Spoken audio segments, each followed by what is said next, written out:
क्या आप भी इंडिविजुअल स्टॉक में इन्वेस्टमेंट करके लॉस कर चुके हैं और चाहते हैं कि ऐसा दोबारा ना हो? तो बने रहिएगा इसी वीडियो में। हम लोग आज बात करने वाले हैं म्यूचुअल फंड्स के बारे में। जानेंगे कि म्यूचुअल फंड क्या होता है, उसके अंदर के जो की कॉन्सेप्ट्स होते हैं वो समझेंगे, कितने प्रकार के म्यूचुअल फंड होते हैं, इन सब चीजों के बारे में आज हम लोग बात करेंगे। तो शुरू करते हैं। जैसे कि नाम बता रहा है, म्यूचुअल और फंड। म्यूचुअल मतलब एक ग्रुप में, और फंड मतलब कि पैसा। ओके, पैसा या फिर मनी।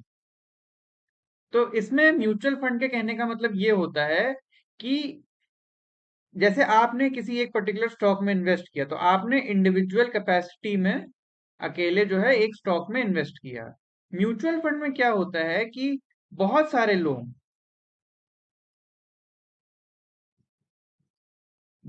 लोग कुछ कुछ पैसा एक फंड हाउस को देते हैं। इसे हम लोग कहते हैं फंड हाउस, ठीक है। और ये अपना पैसा फंड हाउस को देते हैं। और मान लीजिए कि इन सब लोगों ने मिला के मान लीजिए 1 करोड़ रुपए फंड हाउस को दिए। तो अब ये फंड हाउस क्या करता है कि ये फंड हाउस इस 1 करोड़ रुपए को लेके अब वो स्टॉक मार्केट में उसे इन्वेस्ट करेगा। पहले क्या हो रहा था कि पहले आप खुद रिसर्च करते थे, टाइम देते थे, एनर्जी देते थे, और सब कंपनीज को स्टडी करते थे, और उसके बाद आप उसमें से कुछ में इन्वेस्ट करते थे।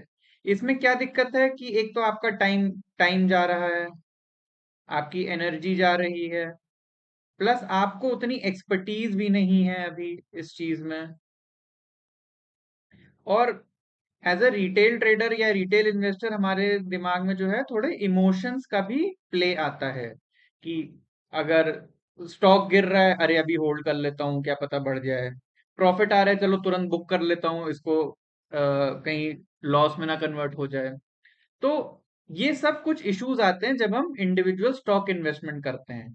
पर जब हम लोग म्यूचुअल फंड के रूट पे जाते हैं तो क्या होता है कि वहां पर एक हम बेसिकली क्या कर रहे होते हैं कि अपना पैसा एक फंड मैनेजर को देते हैं। अब ये फंड मैनेजर कौन होता है? बेसिकली ये काफी qualified, multiple years of experience and holding multiple certifications और क्वालिफिकेशंस। तो ये इस इन्वेस्टमेंट की दुनिया के एक्सपर्ट होते हैं। तो बेसिकली हम क्या कर रहे हैं कि हम अपना पैसा जो है एक एक्सपर्ट को देते हैं, और वो एक्सपर्ट जो है हमारे बिहाफ पे पैसा स्टॉक मार्केट में लगाते हैं और हमको रिटर्न बनाने की कोशिश करते हैं, ठीक है।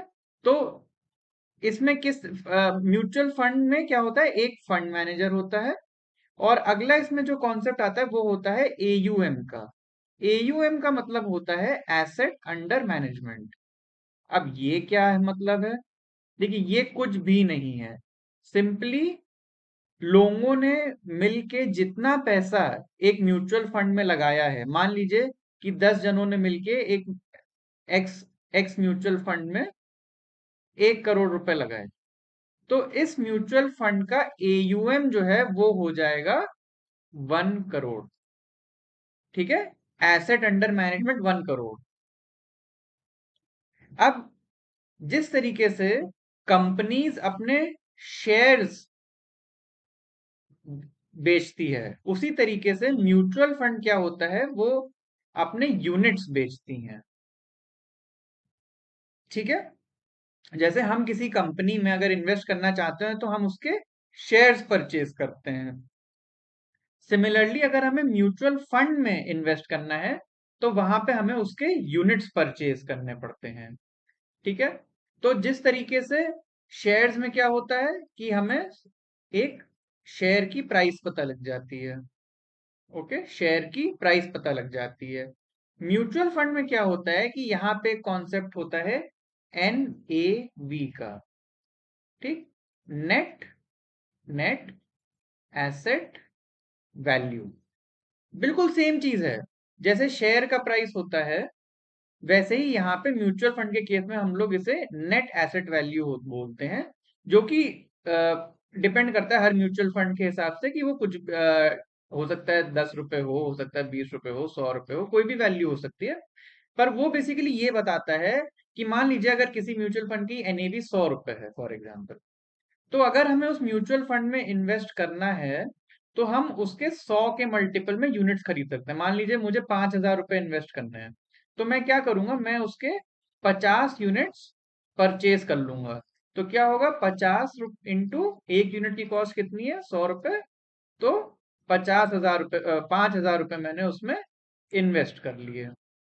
अब वो जो है, जो म्यूचुअल फंड है, वो ये 5,000 रुपए लेंगे और उसको स्टॉक मार्केट में इन्वेस्ट करेंगे, और उसके ऊपर जो भी गेन या लॉस होगा वो रिटर्न करेंगे। ओके। इसमें कुछ चीजें होती हैं, जो कि एक चीज होती है इसमें, एक्सपेंस रेशियो। एक्सपेंस रेशियो क्या चीज होती है कि देखिए, अगर आप किसी म्यूचुअल फंड को पैसा दे रहे हैं तो वो एक कंपनी है। जैसे फॉर एग्जांपल, कुछ एग्जांपल देता हूँ, जैसे एचडीएफसी का एएमसी है, आईसीआईसीआई है, और आपके एसबीआई है। ठीक है, ऐसे कई सारे एएमसी फंड हाउसेस हैं। तो अब अगर वो एक फंड मैनेजर को अपॉइंट कर रहे हैं, एक फंड मैनेजर है, उसके बाद वो रिसर्च कर रहे हैं, उनका पूरा ऑफिस है, उसके खर्चे हैं, मेंटेनेंस, इलेक्ट्रिसिटी, स्टाफ, राइट, सब चीजों के खर्चे हैं। तो उनको ये सब मीट आउट करने के लिए भी तो कुछ कहीं से इनकम चाहिए। तो वो क्या करते हैं कि जो उनका एयूएम होता है, एसेट अंडर मैनेजमेंट, जो कि अभी हमने देखा था कि जितना भी पैसा एक फंड हाउस के पास जाता है उसको पूरे को बोलते हैं एयूएम, एसेट अंडर मैनेजमेंट। ठीक है। तो वो क्या करते हैं कि एक एक्सपेंस रेशियो चार्ज करते हैं। एक्सपेंस रेशियो, अब ये वैल्यू काफी छोटी भी होती है, जैसे कुछ केसेस में 0.05% भी होती है, और करीब 2% तक भी चली जाती है, या उससे ज्यादा भी होती है कुछ केसेस में। तो ये बेसिकली ये कहता है कि हम जितना भी पैसा उसमें इन्वेस्ट करते हैं, मान लीजिए मैंने 1 लाख रुपए इन्वेस्ट किया, तो उसमें से 2% यानी कि 2,000 रुपए ये मेरे एज एन एक्सपेंस रेशियो मुझसे डिडक्ट कर लेंगे। और ये चीज ये लोग अपने डे टू डे जो ये वाले इनके खर्चे हैं, इसको मीट आउट करने के लिए करेंगे। तो जो भी आप रिटर्न्स देखते हैं उसमें एक्सपेंस रेशियो का भी ध्यान रखना होता है हमें, क्योंकि ये एक चीज है जो कि हमारे रिटर्न्स में से एक अमाउंट कम होता है। ओके। चलिए, तो अब इसमें जो है कुछ कैटेगरीज होती हैं, एक बहुत ही ब्रॉड कैटेगरीज होती हैं, तो उनके बारे में बात कर लेते हैं। एक होते हैं large cap mutual fund, mid cap, small cap, multi cap and flexi cap. Okay. तो इसमें क्या होता है, जो डिफरेंट डिफरेंट तरीके के म्यूचुअल फंड्स होते हैं वो इन कैटेगरीज में अपने आप को आइडेंटिफाई करते हैं। और ज्यादातर फंड हाउसेस में क्या होता है कि उनके पास हर कैटेगरी में एक म्यूचुअल फंड होगा। लार्ज कैप म्यूचुअल फंड क्या कहता है कि वो खाली लार्ज कैप कंपनीज में इन्वेस्ट करेगा। लार्ज कैप कंपनीज कौन सी हैं, इंडिया की top 100 companies. Okay. Mid cap mutual fund किस में इन्वेस्ट करेगा, मिड कैप कंपनीज में। मिड कैप कंपनीज कौन सी हुई, 101st से लेके 250th कंपनी जो इंडिया में है वो मिड कैप में आती है। स्मॉल कैप म्यूचुअल फंड्स किस में इन्वेस्ट करेंगे, इसके बाद 251 से लेके जितने भी स्टॉक मार्केट पे लिस्टेड हैं कंपनीज, उनमें से किसी में भी ये इन्वेस्ट कर सकते हैं। ठीक है। मल्टी कैप, मल्टी कैप में क्या फीचर होता है जो बहुत अच्छी चीज होती है इसमें, कि ये इन तीनों सेगमेंट्स में, चाहे large cap, mid cap, small cap, इन तीनों में इन्वेस्ट कर सकता है। इसके कुछ गाइडलाइंस होते हैं, आपको सभी कैटेगरीज में गाइडलाइंस देखने को मिलेंगे कि इस तरीके का म्यूचुअल फंड को मिनिमम इतना पैसा इसमें लगाना होता है, मिनिमम इतना पैसा इसमें लगाना होता है, मिनिमम इतना लगाना होता है। तो उसके बारे में मैं एक नया दूसरा वीडियो बनाऊंगा, तो उसके बारे में और जानकारी हम लोग वहां पे लेंगे। पर सिर्फ यहाँ बताने के लिए, तो मल्टी कैप म्यूचुअल फंड में क्या होता है कि वो इन तीनों में किसी में भी इन्वेस्ट कर सकता है। उसके बाद रही बात फ्लेक्सी कैप की। फ्लेक्सी कैप में फंड मैनेजर के पास बहुत ज्यादा डिस्क्रिशन रहता है, वो उसके पास बहुत सारे एवेन्यूज होते हैं, वो और भी कई जगहों पे इन्वेस्ट कर सकते हैं। इनफैक्ट फॉरेन कंपनीज में भी ये लोग इन्वेस्ट कर सकते हैं फ्लेक्सी कैप में। ओके। तो ये जो भी आप म्यूचुअल फंड के बारे में कभी भी देखेंगे तो आपको उसकी कैटेगरी में जरूर दिखेगा कि वो लार्ज कैप है कि मिड कैप है कि स्मॉल कैप है कि मल्टी कैप है कि फ्लेक्सी कैप है। ओके। तो ये इस चीज को हम लोगों को ध्यान रखना होगा। और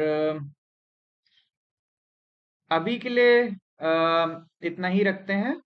आपको जो अगर आपको वीडियो पसंद आया हो तो please do like share and subscribe. और अगर आप मुझसे कोई वीडियो चाहते हैं कि मैं किसी टॉपिक पर्टिकुलर टॉपिक पे वीडियो बनाऊं, तो प्लीज जरूर कमेंट सेक्शन में मेंशन करिए और मैं पूरी कोशिश करूंगा कि उस पर वीडियो लेके आऊं।